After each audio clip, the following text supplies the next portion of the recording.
ନାରୀର ସର୍ବାଙ୍ଗ ଶୁଭାଶୁଭ ଲକ୍ଷଣ ଆମେ ଏଥର ଜାଣିବା। ଯେଉଁ ନାରୀର କରତଳରେ ଓ ପାଦରେ ଉର୍ଦ୍ଧ୍ୱରେଖା ଥାଏ ସେମାନେ ଅତ୍ୟନ୍ତ ଭାଗ୍ୟବତୀ ହୁଅନ୍ତି। ଯେଉଁ ନାରୀର ପାଦ ଆଙ୍ଗୁଳି ସମୂହ ପରସ୍ପର ସଂଲଗ୍ନ ଅର୍ଥାତ୍ ଲଗାଲଗି ସେ ନାରୀ ଅତ୍ୟନ୍ତ ସୁଲକ୍ଷଣାଯୁକ୍ତ ବନିତା ହୋଇଥାନ୍ତି। ଯେଉଁ ମହିଳା ଦୟାଶୀଳା ସରଳା ଏବଂ କୋକିଳ ବା ହଂସସ୍ୱର ପରି ସେ କାମିନୀ ଅତ୍ୟନ୍ତ ସୁଖଭୋଗିନୀ ହୁଅନ୍ତି।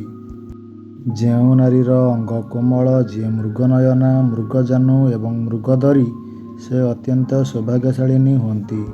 ଯେଉଁ ନାରୀ ପୀନ ବା ପୃଥଳ ସ୍ତନୀ ଏବଂ ମୃଗନୟନୀ ସେ ଯାବଜୀବନ ସୁଖଭୋଗିନୀ ହୋଇଥାଏ। ଯେଉଁ ନାରୀର ବର୍ଣ୍ଣ ସୁବର୍ଣ୍ଣ ପରି ହାତର ଆଙ୍ଗୁଠି ରକ୍ତବର୍ଣ୍ଣ ପରି ସେ ନାରୀ ପତିବ୍ରତା ହୁଅନ୍ତି। ଯେଉଁ ନାରୀର ହାତ ପାପୁଲିରେ ଓ ପାଦ ତଳେ ରଥ ବଜ୍ର ଧ୍ୱଜ ଓ ଚକ୍ର ଚିହ୍ନ ଥାଏ ସେ ଅତ୍ୟନ୍ତ ଐଶ୍ୱର୍ଯ୍ୟର ଅଧିକାରିଣୀ ହୁଅନ୍ତି।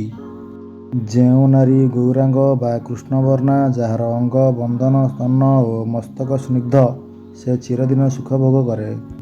ଯେଉଁ ନାରୀର କେଶ କୁଞ୍ଚିତ ମୁଖ ଗୋଲାକାର ଓ ନାଭିଦେଶ ଦକ୍ଷିଣାବର୍ତ୍ତ ସେ ନାରୀ ସୁଲକ୍ଷଣା ଓ ବଂଶବୃଦ୍ଧିକାରୀ ପତିବ୍ରତା ହୁଅନ୍ତି।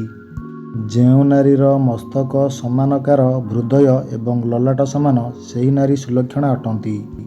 ଯେଉଁ ନାରୀ ଅକପଟ ବାକ୍ୟ ଦ୍ୱାରା ପୁରୁଷମାନଙ୍କୁ ଭୁଲେଇ ଦିଅନ୍ତି ଓ ସେହି ବାକ୍ୟ ହଂସ ଶବ୍ଦ ପରି ସୁଖକର ହୁଏ ଆଉ ମଧ୍ୟ ଯେଉଁମାନଙ୍କର ନାସିକାର ଦୁଇପୁଡ଼ା ସମାନ ଏପରି ଲକ୍ଷଣ ଥିବା ସ୍ତ୍ରୀମାନେ ଜୀବନରେ ସୁଖୀ ହୋଇଥାନ୍ତି।